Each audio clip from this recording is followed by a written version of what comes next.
if they're using the APU as a selling point, the APU needs to work. Or they need to have disclosed problems with the APU, because those are pretty expensive. I mean, I think they're $10,000 or $15,000 a piece.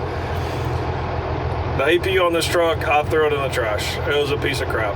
It didn't work at all. I started to tear it apart, or I did tear it apart a little bit, and it was so bad, it wasn't worth saving. So check on the APU.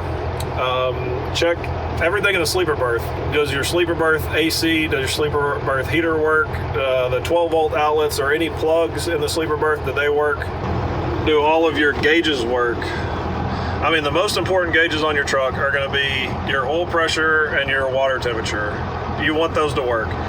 And your oil pressure, like you see my oil pressure down there. If I turn this, it should be around 40. Yeah, so just under 40. That's normal. At 700 RPMs. I normally idle it a little bit higher, so it'll be up above that. And your oil pressure when you first crank the truck, it's gonna be a lot higher than that because it's cold.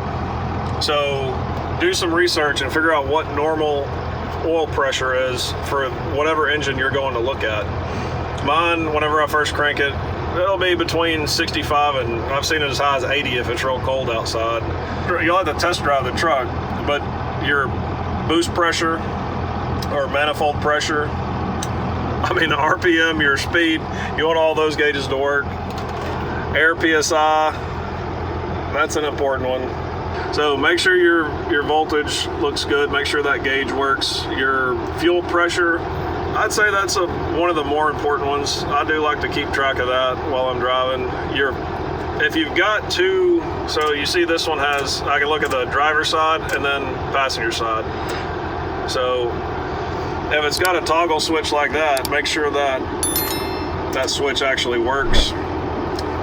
Make sure your engine brake works, and make sure, like if I cut this off, that's my engine fan.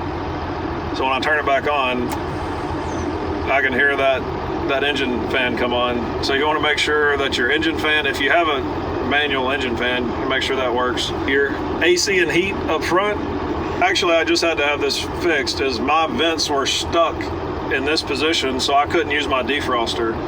So make sure, basically do a pre-trip on the truck. Just make sure all that stuff works.